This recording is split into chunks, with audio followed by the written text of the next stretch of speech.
So today I'm going to talk you through the first 5 weeks, actually, so it'll be 5 weeks on Tuesday, of recovery from a total hip replacement.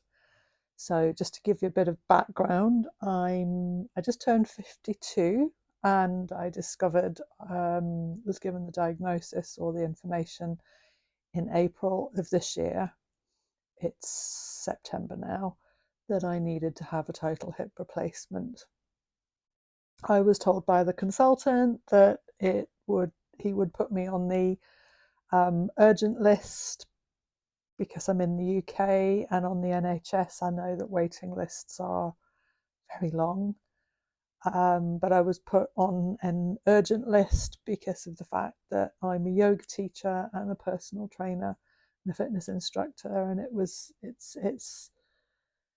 the issues I was having with my hip were having an impact on my ability to teach and earn money. So I didn't hear anything at all about my date until 6 days before the surgery. So I had surgery on the 20th of August 2024, and that was on the Tuesday, and I got a phone call on the Wednesday. So the Wednesday before, I got a phone call saying, would you like to come in for your procedure? Of course, I said yes, because you want to jump on the opportunity to have something like that with the NHS, but I was not prepared. I was not mentally prepared, and I was not physically prepared either. Luckily, I mean, I live on my own as well, and I live up 2 flights of stairs, and I earn my living via teaching fitness. So you can imagine what a bit of a scary thing it was to go into. Yeah, I mean, you've got to keep positive about stuff and try and make the best out of any sort of situation, really. So I started teaching fitness in 2020, was made redundant just before COVID, and decided to become a personal trainer. And so, yeah, relying on my body for my income is a bit of a vulnerability, really. Yeah, it's I think, as any fitness instructor knows, particularly if you're teaching a lot of classes, it's challenging, because the moment you have an injury, you have to take time off. So yeah, I was teaching 20 classes a week at the beginning of the year, but then I took it down to just teaching cover. Anyway, back to surgery. So I spent 2 nights in hospital. I was not given a general anaesthetic, but I was given the option to ask for one if I wanted it. An anaesthetist, I never know how to pronounce those things, that particular word. She said that they would give me, it's not called an epidural, a spinal, which is a local anaesthetic, and that what I would be awake throughout the procedure. And of course, I didn't want to be awake. I was like, I don't want to know what's going on. Can you give me sedation? So they did, and I don't remember anything. If I was awake, I don't remember. So I was numbed from the waist down, sedated. And when I had the chat with her prior to the surgery, she said that if during the procedure I decided I wanted to have a general anaesthetic, I could ask her for it. So it was good to have that option there. I've had a few general anaesthetics in my life, and I know they are challenging to recover from. So yeah, they do take a lot out of you. And I know with hip replacements, they want you to start moving as much as possible. So I think that's why now they're, starting to give the options of having the local rather than the general anaesthetic. The other advantage of having the local anaesthetic is that in the first few days following the surgery, it continues to help with pain relief. So while you are getting through the worst of it, the first couple of days, you've kind of got that continuing pain relief via that local anaesthetic.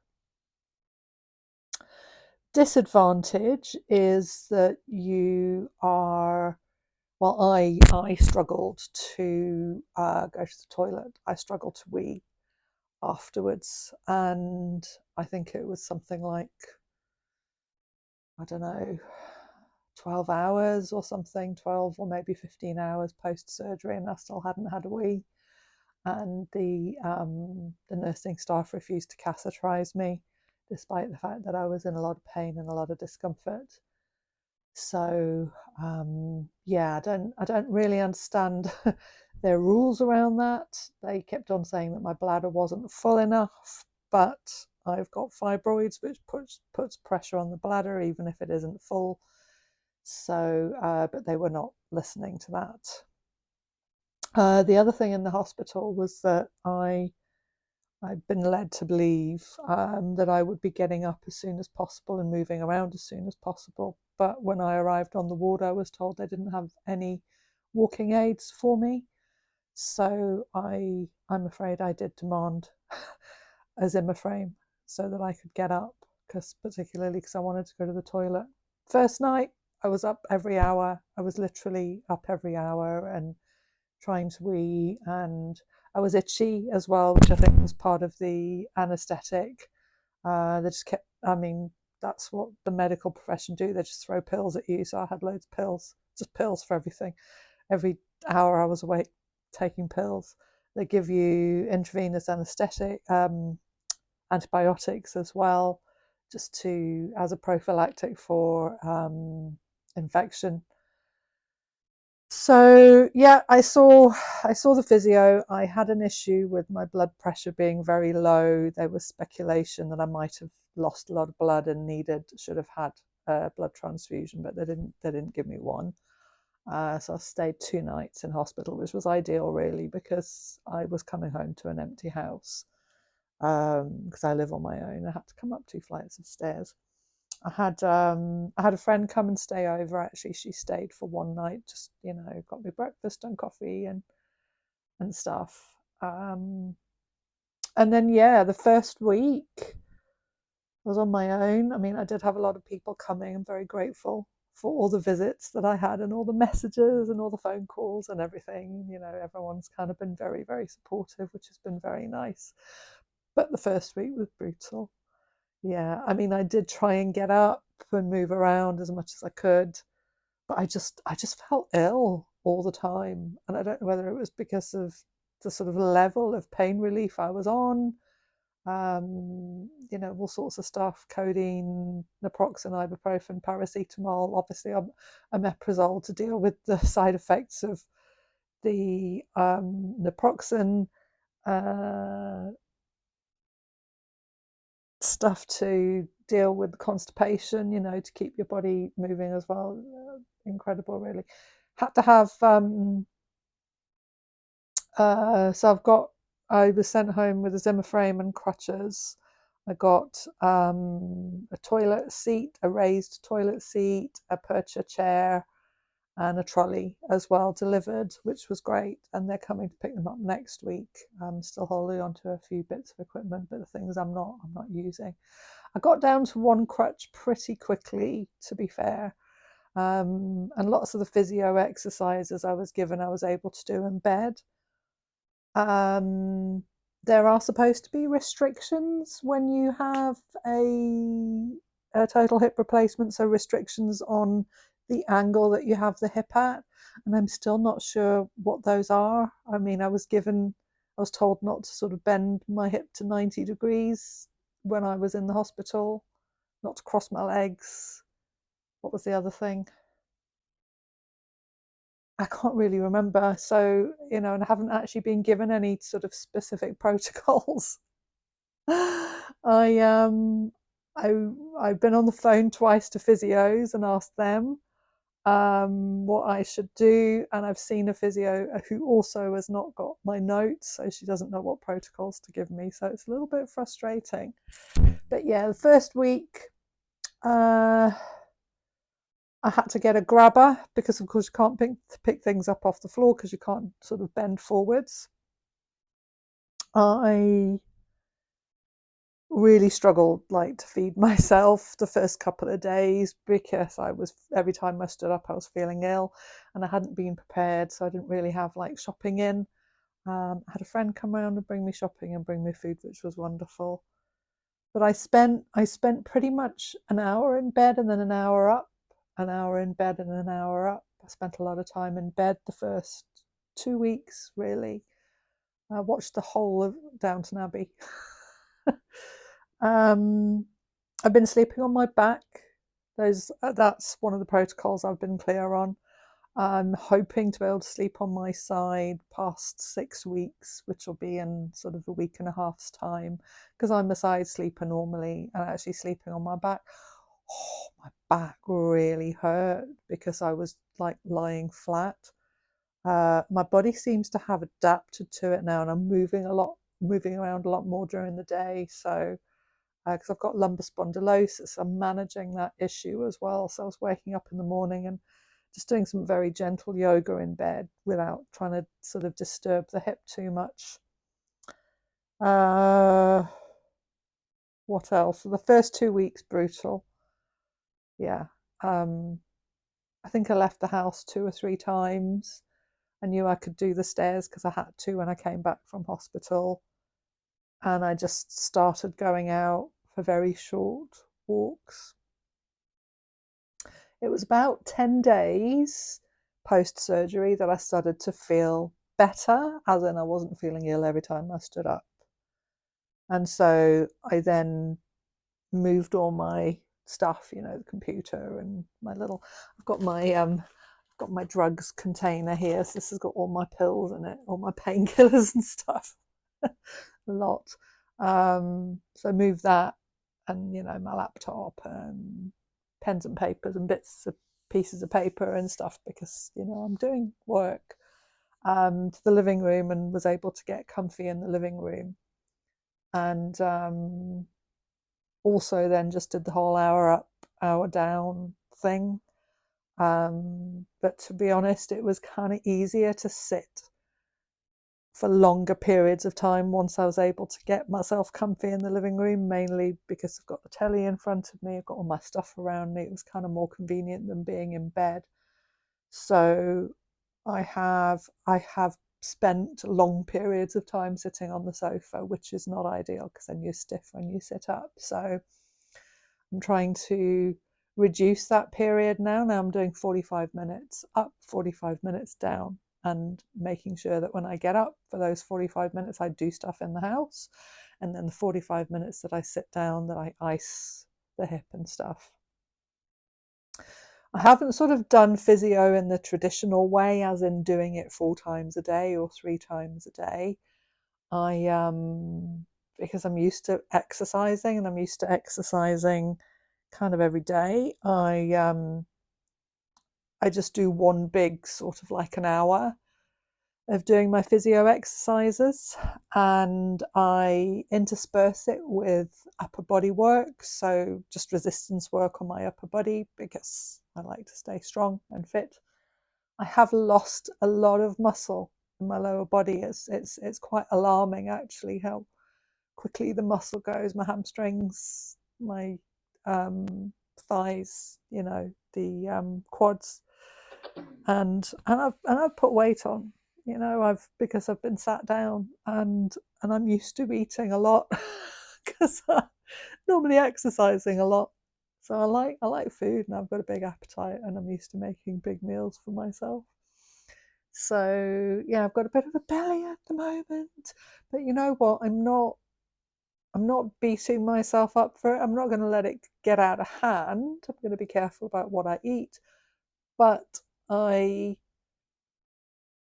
don't want to be sending any sort of negative vibes to my body about what it looks like right now, because that's kind of the least of my worries. What is really important now is that my body is able to heal properly, because I've had major surgery. I've had a total hip replacement. They've cut bits of my bone away and given me bits of metal and plastic instead.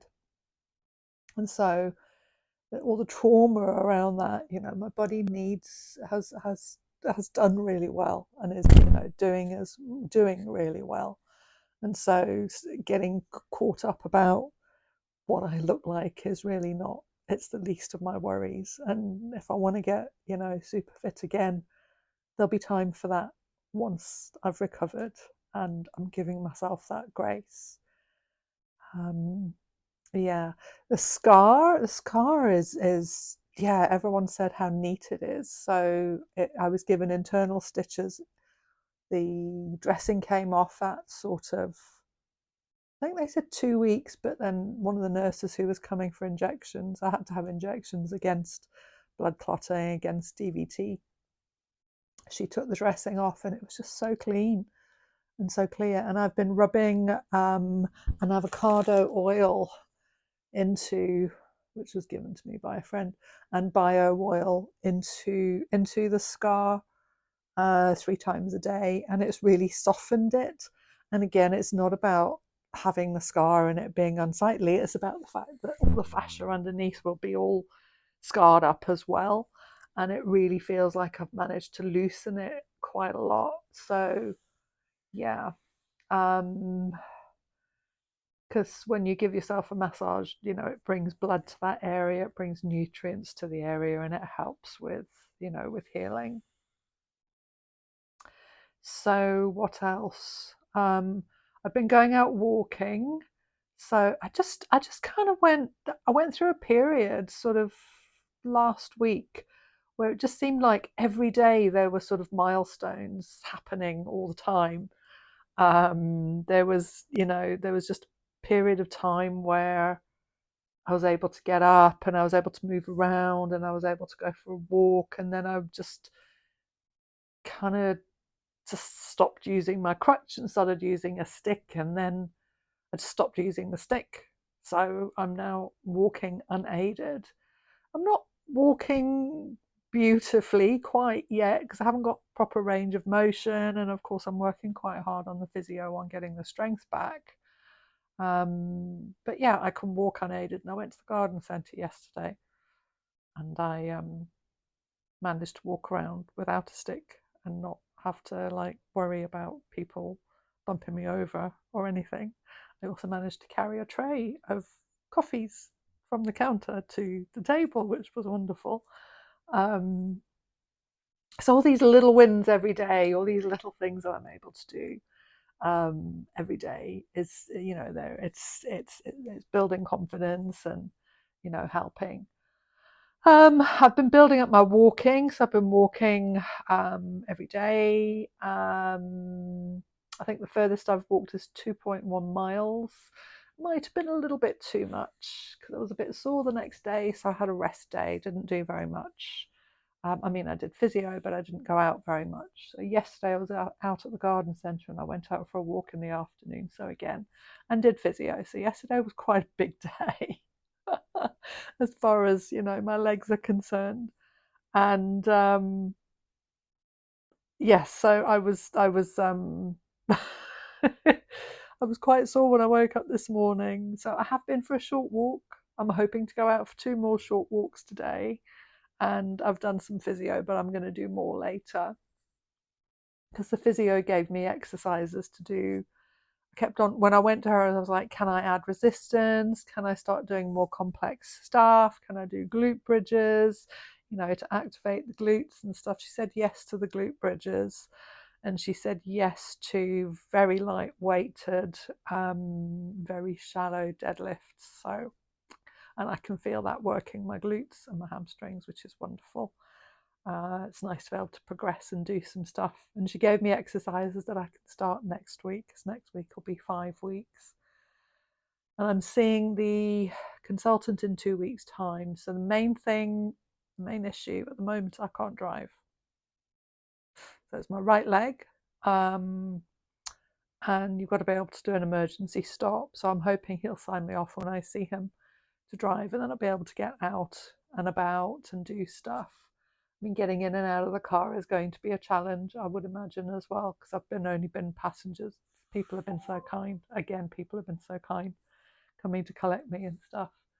and I had someone come and collect me to teach a yoga. So I've taught 2 yoga classes so far. I mean, I was given, I was given a lift there, and I just sat down and I walked around. I didn't do any demoing. And when I start teaching again at the end of October, beginning of November, I plan to not do all the demoing, so it's less hard on my body. So yeah, a lot. I mean, I've been talking for 20 minutes now, so you're probably all bored with that. But if you are in the process of preparing for a hip replacement or waiting for a hip replacement, I'd recommend get yourself a grabber. I'll put a link underneath. It'll be an affiliate link, but I'll put a link underneath to the grabber I got. It's fabulous. You can pick a peanut up off the floor. Get yourself a little basket that you can put next to your bed to have all your drugs in or your painkillers in. You'll need a raised toilet seat, and you'll obviously need some walking aids and things as well. Make sure you've got lots of pillows in your bed, just so, because getting comfortable might be a challenge as well. Watering plants. My neighbours have been watering my plants outside, which has been great, because gardening, anything like that, you'll need a hand with that. You won't be able to do anything like that for a while. But I would say be really positive and go into it as fit as you can. Now, I understand there are people who are like completely their mobility and ability to move is completely debilitated by their hip issue. But if you can do seated Pilates or something, having a strong core has really stood me in good stead, and a strong upper body to help me move around has really stood me in good stead as well. And being as fit and healthy as I could be, my lower body was very strong. I was working it really hard before the surgery. So, I have lost a lot of muscle, but if you compare that to if I'd started off with no muscle, I'd be in an even worse position. And then, of course, keeping the bones strong as well. So, yeah, I mean, if you have any questions or if you want to ask me anything or any comments, feel free, put anything in the comments underneath or message me. I really very happy to share my experience with people. I'm hoping to do an update again, maybe in a month or so's time, just to sort of report back. My main thing at the moment is I want to get range of motion, and I want to be able to walk properly. I'm walking, but I'm walking awkwardly, because the gait is a bit strange because of the range of motion. So that's the sort of next big goal for me, is to be able to walk more normally, and I reckon that's going to take a little while. But being good with my physio, being good with going out for my walks, making sure I get good sleep and eat good food, eating loads of fish and vegetables, which is obviously really important, and loads of protein as well. So eggs, avocado, seedy breads, lots of salads, lots of fish. So I'm going to sign off now. I'm going to go back to my 45 minutes up, 45 minutes down, and probably go out for another walk in a little while. So, yeah, all the best, everybody.